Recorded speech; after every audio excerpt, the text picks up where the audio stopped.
Hello everyone and welcome back to another session of Elden Ring PvP and another weapon showcase. Today we are taking a look at the Veteran's Prosthesis, which is a weapon that you get when you defeat Commander Nile.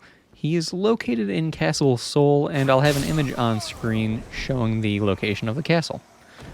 This weapon requires 15 strength and 12 dexterity in order to wield, and it weighs 4 units. It is a somber weapon, so at plus 10, it has a base damage of 203, a lightning base damage of 129, a C-scaling in strength, and a D-scaling in dexterity. Because it is somber, you are stuck with the weapon skill being Storm Kick, which is fine, in my opinion. It's just fine. That said, let's get started with the pros of the weapon. For starters, it's a fist weapon, so, like the other weapons in its class, except for an exception, you get 2 weapons for 1 slot. So, basically, you get a weapon for each hand. It's kind of nice.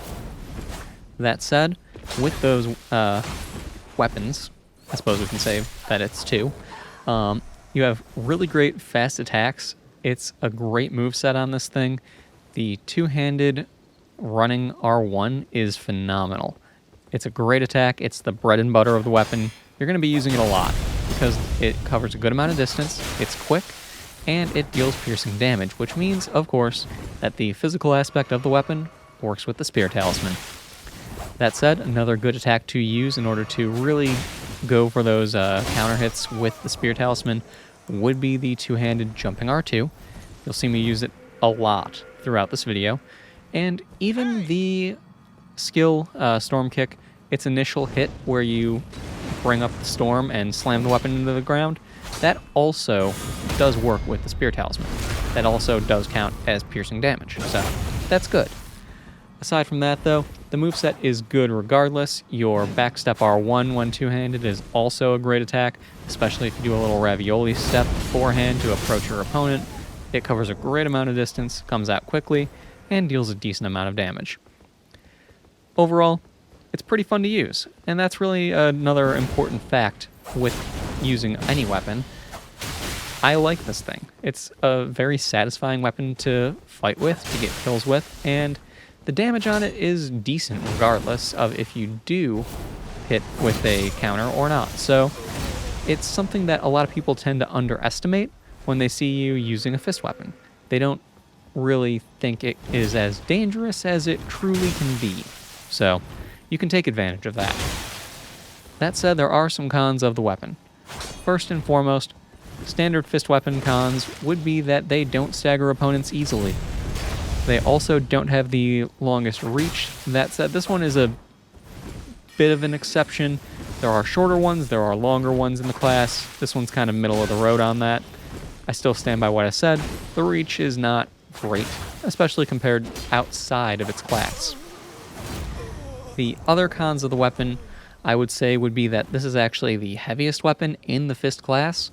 Not really that big of a deal, to be honest, but it's something worth keeping in mind. If you're trying to use this weapon just as a backup and there's a weight requirement that you really are hard-pressed to hit, you might want to look towards a different fist weapon that is, well, less heavy. Other than that, though, the other con of the weapon, I would say, is probably its skill. I don't really care much for Storm Kick. It's not a true combo. It's very hard to land the second hit with Storm Kick, and I don't think it's that great of an attack, especially considering the other Storm-based Ashes of War generally are better.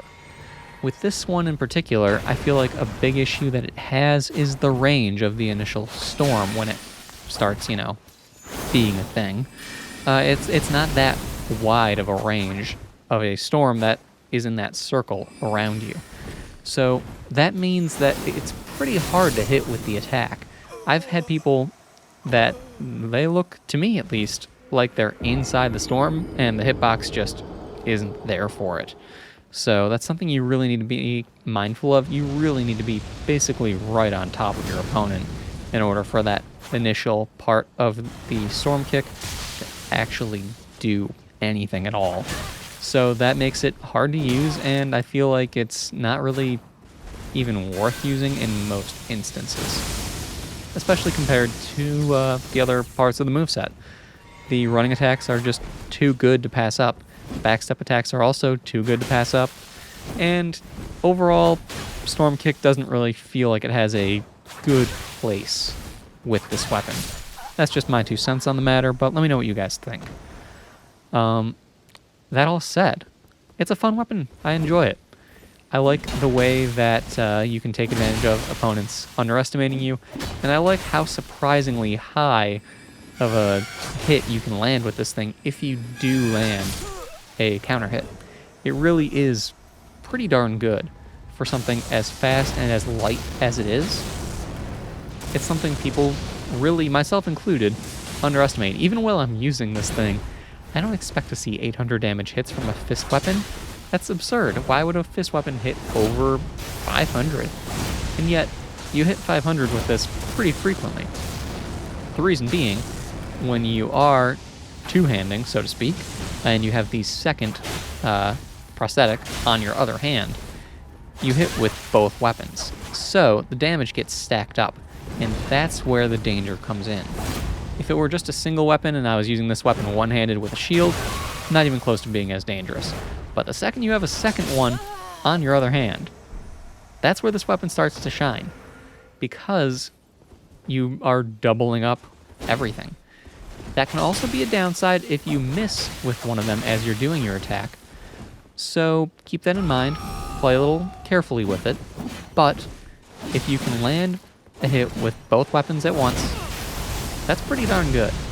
So it is what it is. That said, that's all I have to say about this weapon.